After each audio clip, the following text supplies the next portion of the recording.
The man in charge of the magnet is John Smith. So welcome to our facility here. This is our manufacturing facility for the central solenoid coils. His experience in nuclear fusion runs deep. So what we're doing here is I wanted to show you how we start splicing the coil together. He took his first job in the field fresh out of undergrad. So almost 22 years I've been working in fusion. In his line of work, fusion is a kind of holy grail. Fusion is the same energy that powers our sun. In theory, it could generate nuclear power anywhere in the world without a constant stream of radioactive waste. And a fusion reactor is intrinsically safe. And there's no carbon, right? So it's a very clean source of energy from that, and it's almost completely renewable. So put the conductor through.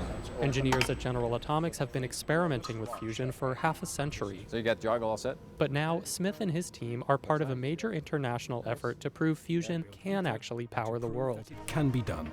Today, they unveiled the beginning of work on a magnet over 4 stories tall, designed to go right into the heart of a giant fusion reactor in the south of France. It's all part of a 35-nation project called ITER, Latin for the Way. Together, we will bring the power of the sun down to Earth. The big picture goal with fusion is to replicate what happens on the sun. Fusion fuels our sun by forcing atoms to overcome their natural repulsion. Existing nuclear power plants produce energy by splitting atoms, but fusion would do the opposite. You're heating them up so much that they come together. Fusion would give off 2 byproducts, helium and highly energetic particles that could be harnessed to create electricity. Smith says the challenge is 2 atoms don't like to fuse together. You got to force them together, and that's what we're trying to do with the temperature. the magnet, along with other heating systems, will help bring 2 hydrogen isotopes up to extreme temperatures 10 times hotter than the sun. 150 million degrees. It'll do that by driving current through a plasma magnetically confined within the reactor. Building a magnet that powerful requires nearly 24 miles of conducting cable manufactured by engineers halfway around the world. This is a spool of conductor as it came from Japan. We've taken it and on the shipping fixture that it came from, we lowered down onto our despooling device. The finished magnet will consist of 6 smaller cylinders. They'll each be stacked on top of the other before the whole thing gets lowered into the reactor. Those cylinders are called coils, and each one will contain 40 layers of conducting cable. This machine creates those layers by winding the cable into precise concentric spirals. So this is the first layer of the first production coil that will go to ITER. Once the coils are tightly wound and perfectly welded, they'll each weigh in at 250,000 pounds. That's too heavy for even this massive crane to lift.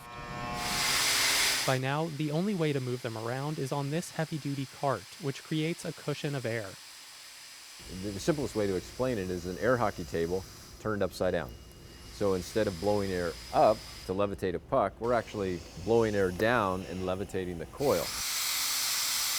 These coils will have to withstand extremely cold temperatures. They'll be chilled to nearly absolute zero once they're inside the French reactor. But first, they need to bake inside this furnace for 5 weeks at 1,300 degrees Fahrenheit. So this here is a big convection oven, very simply put.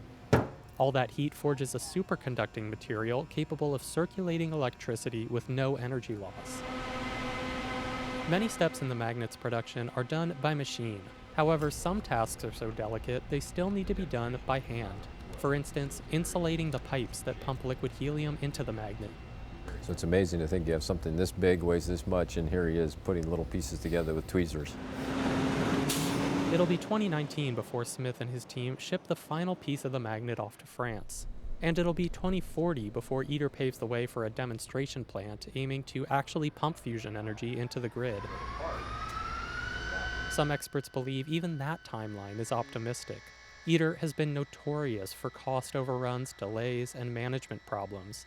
Congress is even threatening to pull U.S. funding without certain reforms. But Smith says for people like him who've dedicated so much to fusion, it's rewarding just to see these parts finally getting made. I was talking to a physicist the other week. He came over to take a tour, and he says, I've been working on ITER for 15 years. And you know, the physicists, this is their life, looking at the magnetic fusion and ITER and the promise of that. And he said, you know, in all that 15 years, this is the first component I've ever seen that actually is going to go to ITER. David Wagner, KPBS News.